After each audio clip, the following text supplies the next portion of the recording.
প্রিয় দর্শক, সংবাদপত্র বাংলাদেশ অনুষ্ঠান থেকে আমি রেজানুর রহমান আপনাদেরকে স্বাগত জানাচ্ছি। বিভিন্ন জাতীয় দৈনিকে প্রকাশিত খবরের বিশ্লেষণ নিয়ে আমাদের আজকের এই অনুষ্ঠানে অতিথি হিসেবে উপস্থিত আছেন সিনিয়র সাংবাদিক কাজী রওনাক হোসেন। স্বাগত আপনাকে অনুষ্ঠানে। পত্রপত্রিকার শিরোনাম প্রায় একই রকম হাদিকে নিয়ে শিরোনাম, তবুও শিরোনামগুলো একটু পড়ি। দৈনিক প্রথম আলো, শহীদ হাদির জানাজায় লাখ লাখ মানুষ। প্রথম আলো ডেইলি স্টারে হামলার নিন্দা ও প্রতিবাদ। দৈনিক যুগান্তর, জানাজায় প্রধান উপদেষ্টা, হাদি তুমি হারিয়ে যাবে না, তোমায় বিদায় দিতে আসিনি। স্মরণকালের বৃহত্তম জানাজায় লাখো মানুষের ঢল। দৈনিক সমকাল, বিজয়ের মাসেই চলে গেলেন এ.কে খন্দকার। ওসমান হাদি সমাহিত লাখো মানুষের ভালোবাসায় বিদায়। কালের কণ্ঠের শিরোনাম, বিজয়ের মাসে অনন্তের পথে মুক্তিবাহিনীর উপপ্রধান, কবি নজরুলের পাশে শায়িত হাদি। দৈনিক ইত্তেফাক, ওসমান হাদির জানাজায় জনসমুদ্র। বাংলাদেশ প্রতিদিন, জনসমুদ্রে বিদায় বিপ্লবী হাদি। লন্ডনে গেলেন জুবাইদা, ফিরবেন একসঙ্গে, নির্বাচন নিয়ে এখনো ষড়যন্ত্র চলছে, তারেক রহমান বলেছেন। মানব জমিনের শিরোনাম, অশ্রুসিক্ত বিদায়, হাদির জানাজায় লাখো মানুষের ঢল। খবরের কাগজের শিরোনাম, তফসিলের তাৎপর্যপূর্ণ সংশোধনী, হাদির জানাজায় লাখো মানুষের ঢল। কালবেলার শিরোনাম, সবদিকে তীক্ষ্ণ নজর রাখছে বিএনপি, বাংলাদেশের হৃদয়ে ওসমান হাদি। সময়ের আলো, বিদ্রোহীর পাশে চিরঘুমে বিপ্লবী। আমার দেশের শিরোনাম, জনসমুদ্রে হাদির জানাজা। দৈনিক করতোয়া, স্মরণকালের বৃহৎ জানাজা শহীদ হাদির। ইনকিলাবের শিরোনাম, বিপ্লবী হাদির চিরবিদায়, জনতার ভালোবাসায় সিক্ত হাদি। বাংলাবাজার পত্রিকা, জাতীয় কবির পাশে চিরনিদ্রায় শায়িত শহীদ ওসমান হাদি। রূপালী বাংলাদেশ, স্যালুট ওসমান হাদি, তোমাকে বিদায় দিতে আসিনি, ওয়াদা করতে এসেছি, আবেগ আপ্লুত প্রধান উপদেষ্টা। শুরুতেই আপনাকে বলছিলাম যে আজকে একটা পত্রিকার শিরোনাম পড়লেই বোঝা যেত যে পত্রিকাগুলোর শিরোনাম কি। শহীদ হাদির জানাজায় লাখো মানুষের ঢল, এবং মাননীয় প্রধান উপদেষ্টা বলেছেন, বিদায় দিতে আসিনি, তুমি সব বাংলাদেশের বুকের মধ্যে থাকবে।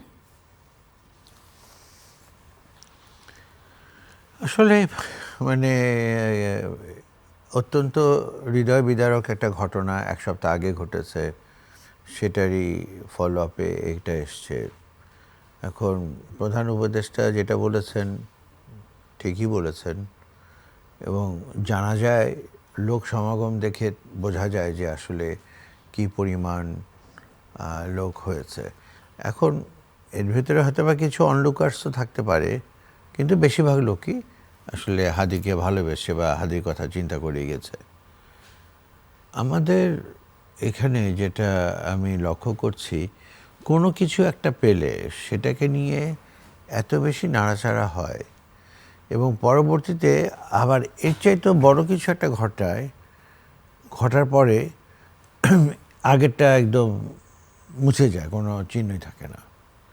তো এই জিনিসটা এই ক্ষেত্রে কী হবে আমি জানি না, কিন্তু আমার মনে হয় যে আমাদের খেয়াল রাখা উচিত যে আমরা যে কোনো ব্যাপারে কতটুকু রিয়াকশন দেখাচ্ছি, এবং এই রিয়াকশনটা। এটা তো গতকালের যে আপনি যেটা বললেন, গতকালের তো এটা স্বতঃস্ফূর্ত রিয়াকশন, এবং মানুষের যে ঢল স্মরণ করে, কাউকে তো বলে দিতে হয়নি যে তুমি হাদির জানাজায় আসো, না, সবাই জানাজায় এসছেন। এবং এই যে একটা পরিবর্তনের ডাক, এই যে একটা পরিবর্তন, এই যে একটা ভঙ্গি, সবকিছু মিলিয়ে নতুন বার্তা তো দেয়।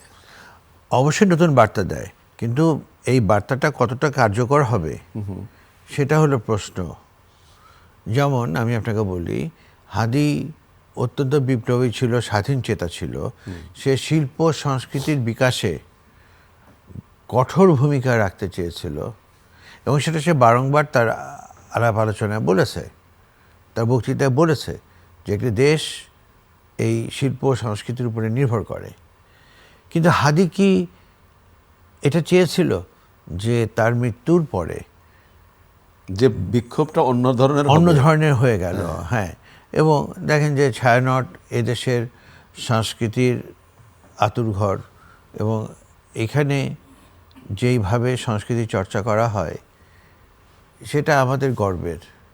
সেখানে হামলা করা হলো, সেখানে পুড়িয়ে দেওয়া হলো, আর এই যে জ্বালাও পোড়াও, দেশের দুটি বৃহৎ পত্রিকায় আগুন দেওয়া হলো। আগুন দেওয়া হলো, উদীচীতে জ্বালাও আগুন দেওয়া হলো। হ্যাঁ, এই জ্বালাও পোড়াও জিনিসটাই আমার পছন্দের না। না, আপনি যেটা বলছেন সেটা তো একেবারে খুব আলোচনার দাবি রাখে, কিন্তু যেটা খুব জরুরি আলোচনার দাবি রাখে, যেমন গতকাল সেই জানাজাই হাদির ভাই প্রকাশ্যে বলেছেন যে এই যে একটা ঘটনা ঘটলো, প্রকাশ্যে ঘটলো, যদি খুনি দেশের বাইরেও পালিয়ে যায় তাও কত ঘন্টা লাগার কথা, এই যে এখন পর্যন্ত খুনিরা ধরা পড়ল না, তাহলে আমরা কি বুঝবো এর থেকে। এবং উনি বলছেন যে আমি জনতার কাছে বিচার দিলাম, এবং স্বরাষ্ট্র উপদেষ্টা সহ অনেকেরই পদত্যাগ দাবি করা হয়েছে, এবং 24 ঘন্টার মধ্যে স্পষ্ট জানতে চাওয়া হয়েছে ইনকলাব মঞ্চ থেকে যে এইটার স্পষ্ট জবাব চাই আমরা এই অন্তর্বর্তী সরকারের কাছে। আসলে আমি যেটা বলবো যে যতই আলটিমেটাম দেয়া হোক আর যাই দেয়া হোক, আপনাকে যে কোনো জিনিস চিন্তা করতে হবে বাস্তবতার ভিত্তিতে, মানে রিয়ালিটি মেনে আপনাকে চলতে হবে। বাস্তবতা হলো যে সম্ভাব্য সবভাবে প্রমাণিত হয়ে গেছে যে হাদির খুনিরা দেশে নাই, তারা খুন করে কোন রুট দিয়ে কীভাবে পালিয়েছে, কে তাদেরকে পালাতে সহায়তা করেছে, সব কিছু পাওয়া গেছে। সেই প্রশ্নটাই তো হাদির বড় ভাই তুলেছে যে এই যে এত ঘন্টা হয়ে গেল, একটা মানুষ খুন করে নির্বিঘ্নে কোন রুট দিয়ে কোন দিক দিয়ে চলে গেল সবাই জানলো, প্রচার মাধ্যম থেকে বলা হচ্ছে এই জায়গায়, তা আইন শৃঙ্খলা বাহিনীও তো জানে, না হলে প্রচার মাধ্যম কিভাবে পেল? না, প্রচার মাধ্যম পেয়েছে পরে, এটা পরে পেয়েছে, কিন্তু আইন শৃঙ্খলা ডেফিনেটলি জানে। আমার বক্তব্য হচ্ছে তাহলে সোর্স, গোয়েন্দা, আইনশৃঙ্খলার বিভিন্ন বাহিনী তারা কি করলো? আপনি যদি এভাবে চিন্তা করেন যে বাংলাদেশ থেকে দুটা লোক বর্ডার পালিয়ে গেল, হ্যাঁ, এত সহজে পালালো কি করে? মানে আপনি বুঝতে পারছেন ব্যাপারটা, যে এত সহজে পালালো কি করে? তাদের তো বর্ডার সিকিউরিটিকে ক্রস করে যেতে হবে। আসলে পুরো জিনিসটা ছক কাটা ছিল এবং সেই অনুযায়ী হয়েছে। আর আমরা যতই লাফাই, যত যাই বলি, আসামি যখন হাতের মুঠায় বমাল ধরা পড়ে তারপরও তার কোনো বিচার হয় না, আর এখানে তো আসামির কোনো অস্তিত্বই নাই। না, কিন্তু রানা হোসেন, এই খুনের ঘটনায় যদি প্রকৃত অপরাধী শাস্তি না পায়, তা ধরা না পড়ে, তাহলে তো এই দৃষ্টান্তটা রয়েই গেল যে না, কাউকে আপনি খুন করে কোনো ব্যাপারই না, আমি নির্ভার। এবং সেই জন্যই তো তারা চলে গেছে, তাদের একটা বরং আশ্রয় হলো এখন ভারত। আচ্ছা, তো তারা মানে এটা কি নিশ্চিত হওয়া গেছে যে খুনি ভারতেই আছে? হ্যাঁ, এটা না, ভারতে আছে কিনা সেটা নিশ্চিত হওয়া যায়নি, কিন্তু তারা যে বাংলাদেশ থেকে পালিয়ে ভারতে গেছে সেটুকু পর্যন্ত নিশ্চিত হওয়া গেছে। আচ্ছা, তো আমি যেটা বলতে চাই যে আপনি হাতের মুঠায় যে আসামিদেরকে পান তাদেরই বিচার হয় না। আচ্ছা, আর যেই আসামি পালিয়ে গেছে তার কি বিচার করবেন আমি তো জানি না। আপনার কি মনে হয় যে এই যে এরকমের একটি ঘটনা, সারা দেশে একটা অস্থির পরিবেশ চলছে, নির্বাচনের আর কত 1.5 মাস বা বেশি না, এরকমই একটা সময়, তো এইরকম একটা জরুরি নির্বাচন হওয়ার যে পরিবেশ, সেই পরিবেশ কি আপনি দেখতে পাচ্ছেন? আমি আপনাকে একটা কথা বলি, কালকেও আমি এক জায়গায় এটা নিয়ে আলোচনা করছিলাম যে এই সরকার কেন, কোনো সরকারই এখন যে ইলেকশন হবে তার চাইতে ভালো ইলেকশন দিতে পারবে না। আর এখনকার ইলেকশনটা, মানে এখন যে ইলেকশন হবে তার চেয়ে ভালো, মানে হয়নি তো এখন, না যেটা হওয়ার সম্ভাবনা হতে চলছে, তো এই চাইতে ভালো দিতে পারবে না। কারণ হলো যে সেই পরিবেশ কিছুই নাই আমাদের দেশে এখন, এটা কিছুই নাই। তাদের মাননীয় প্রধান উপদেষ্টা যে বারবার বলছেন স্মরণকালের খুব ভালো নির্বাচন তিনি করবেন। এখন দেখেন, নিকৃষ্ট কাজটিও স্মরণীয় থাকে, উৎকৃষ্ট কাজটিও স্মরণীয় থাকে না, কিন্তু আমরা তো উৎকৃষ্ট চাই। আমরা উৎকৃষ্ট চাইলেই তো হবে না। কারণ হলো আপনি একটা জিনিস দেখেন, 4 ঘন্টায় প্রথম আলোতে পুলিশ বা কেউ আসে নাই। নগরীর মাঝখানে রাজধানী কেন্দ্রবিন্দুতে একটা ঘটনা ঘটেছে, সেখানে তাদেরকে প্রোটেকশন দেওয়ার জন্য এই যে স্ট্রাইকিং ফোর্স আছে, কত কিছু আছে, কিছু আসে নাই, তাহলে আপনাকে কি বুঝতে হবে যে আইনশৃঙ্খলা রক্ষাকারী বাহিনীর হাতে কারো কোনো নিরাপত্তার নিশ্চয়তা নাই, তাদের নিজেদেরই নিরাপত্তা নাই। ব্যাপারটা এখন এরকম দাঁড়িয়ে গেছে। তো সেক্ষেত্রে আপনি ওটা তো আশা করতে পারেন না। আর তা না হলে পরে প্রকাশ্য দিবালোকে গুলি করলো, তারা বেরিয়ে গেল, কেউ তাদেরকে ফলো করলো না। এখন তো প্রত্যেকটা জায়গায় সিসিটিভি এবং মানে সোর্স আছে, লোকজন থাকে। না, এই যে আপনি প্রকাশ্য গুলি করে চলে গেল এটা বললেন, আপনি শুধু যদি অনেক জরুরি খবর আছে আলোচনা করব, তার আগে এই বিএনপি নেতার বাড়িতে তালা বন্ধ করে আগুন দেওয়া হলো এবং প্রকাশ্যে আগুন দেওয়া হলো, সেখানে একটা বাচ্চা মারা গেল। হ্যাঁ, আমরা কতটা পৈশাচিক হয়ে গেছি। আমাদের একটা বাড়িতে আপনি তালা দিলেন আগে, তারপরে সেই বাড়িটাতে আগুন দিলেন। আপনি জানেন যে ওই বাড়িতে মানুষ আছে, এই মানুষ পুড়ে যাক। আমি সেই কথাটাই বলছি যে আমাদের ভেতর থেকে মানবিকতা, নৈতিকতা সব শেষ হয়ে গেছে। এবং আমরা নিজে থেকে কতটা পিশাচ বানিয়ে ফেলেছি। যে করুক, কেউ তো করেছে, সে তো জেনেই করেছে যে আমি তালা লাগালাম, তার মানে এই বাচ্চা আগুনে পুড়ে মারা যাবে, জেনেই কিন্তু সে করেছে। তাহলে বোঝেন যে সেই লোকটা যেই করে থাকুক, তার মানসিক অবস্থাটা কি, সে কতটা বৈশাচিকতার দ্বার প্রান্তে পৌঁছে গেছে। ড্রাকুলার কাছাকাছি হয়ে গেছে এই জিনিসটা। ড্রাকুলার কাছাকাছি। নির্বাচন নিয়ে এখনো ষড়যন্ত্র চলছে, তারেক রহমান বলেছে। হ্যাঁ, তারেক রহমান ঠিক কথা বলেছে। নির্বাচন নিয়ে ষড়যন্ত্র চলছে, হাদিকে গুলি করা, প্রথম আলো, ডেইলি স্টার, ছায়ানট, সবই এটা। মানে উপসর্গগুলো যা বলে তাতে তাই মনে হয়। আর একটা গ্রুপ বলার চেষ্টা করছে যে এখনকার যেই পরিস্থিতি, এই পরিস্থিতিতে সুষ্ঠু নির্বাচন করা সম্ভব না। মানে আচ্ছা, কাজী রানা হোসেন, আমি ঠিক জানি না এটা এই বক্তব্যগুলো যারা দেন তারা কতটা বুঝে দেন, বা যেমন রাজশাহী বিশ্ববিদ্যালয়ের ছাত্র সংসদের একজন নেতার ভিডিও বার্তায় যেটা দেখলাম, তিনি বললেন যে আওয়ামী শাসনে ফ্যাসিস্টে যারা দোসর যে শিক্ষকরা ছিলেন, তাদেরকে আমরা রবিবার প্রকাশ্যে তাদেরকে নিয়ে এসে তাদেরকে আমরা শাস্তি দেব এবং তাদেরকে আমরা বিতাড়িত করব। তো একজন ছাত্র, উনি তো এখনও ছাত্র, একজন শিক্ষককে কতটা লাঞ্ছিত করতে পারেন? আমি কিন্তু আপনাকে এই কথাটা শুরুতেই বলেছি যে এখন এখানে কোনো কিছুরই লাগাম নাই। আচ্ছা, আপনি দেখেন গতকাল কিন্তু ভিডিওতে ফেসবুকে এসছে বারবার যে জানাজার পর বিপ্লবী সরকার গঠন করা হবে একজনের নাম দিয়ে, তার নেতৃত্বে। আচ্ছা, এসছে এবং বহু লোক ওখানে আলোচনাগুলো আলোচনা হওয়া উচিত না। এই যে বলেছে, আমি বলছি যে বলেছে, তাহলে তার কতটুকু ক্ষমতা বা সাহস বা এই ঔদ্ধত্য সে বলেছে। রাজশাহীর সেই ছেলে একই ব্যাপার। আচ্ছা, আমি বলছি একই ব্যাপার। এখন কারো কোনো নিজস্ব, মানে আমরা সবাই এখন স্পোকসম্যান, মানে আমরা সবাই স্পোকসম্যান, আমরা সবাই মানে রাজা। আচ্ছা, আমরা সবাই রাজা, যার যা খুশি বলছি, যার যা খুশি করছি, এবং আমাদেরকে কন্ট্রোল করার কেউ নাই। খুব দুঃখজনক। যেমন ধরেন এই সময়ে মুক্তি বাহিনীর উপপ্রধান একে খন্দকার মারা গেলেন, নেই তিনি।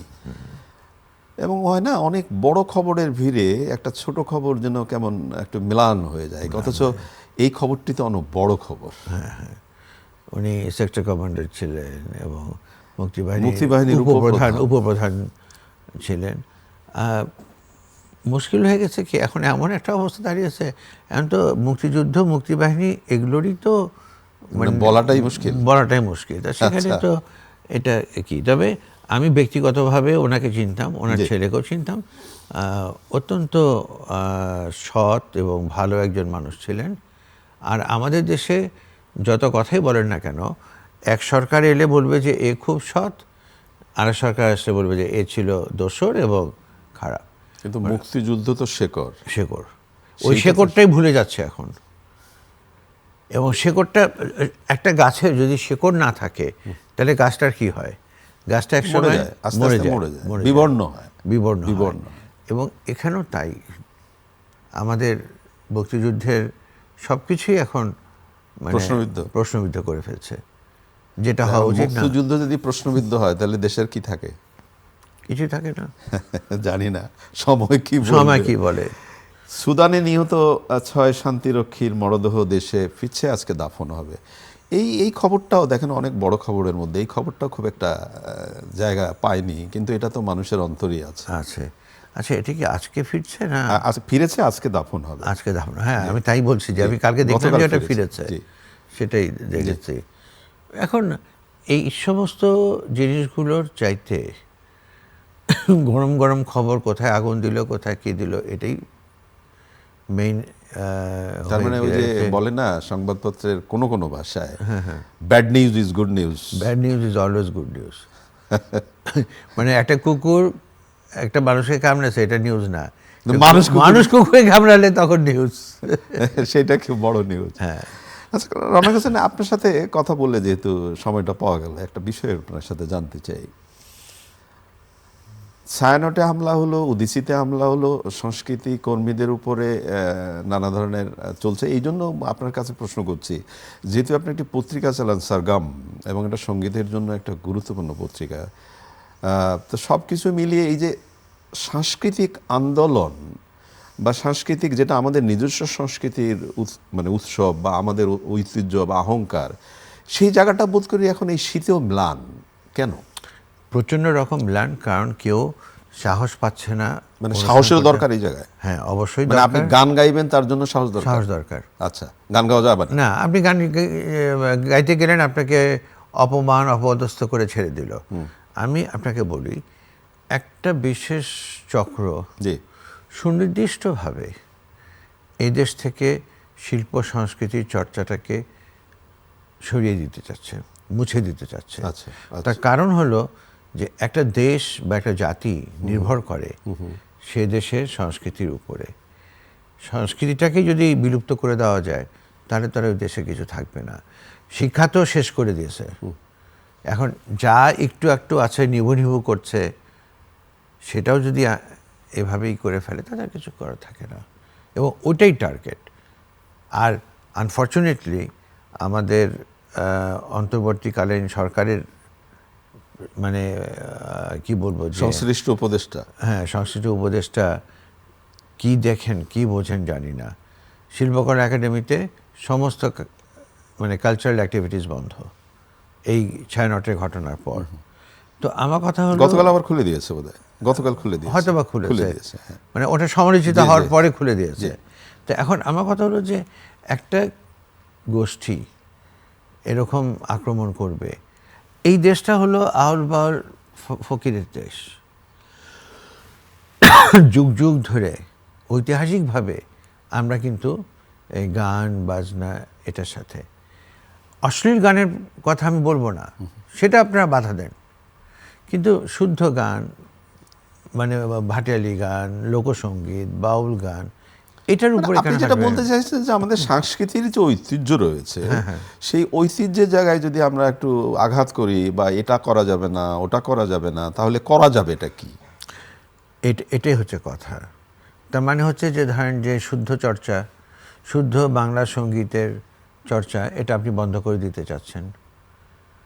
কিন্তু সঙ্গীত যদি কেউ বলে, মানে বহু আগেই বিতর্ক হয়েছে যে কোন কোরআনে লেখা আছে সঙ্গীত নিষিদ্ধ। একেবারে শেষের দিকে আপনার কাছে ছোট্ট করে জানতে চাই, ওসমান হাদির এই যে জীবনের বিনিময়ে যে ঐক্যটা গতকাল আমরা সারা দেশে দেখলাম, জাতীয় সংসদ ভবনে এত মানুষের ঢল দেখলাম, এই ঐক্যটা কি দেশকে একটা সুন্দর পথে নিয়ে যাওয়ার সম্ভাবনা দেখেন আপনি?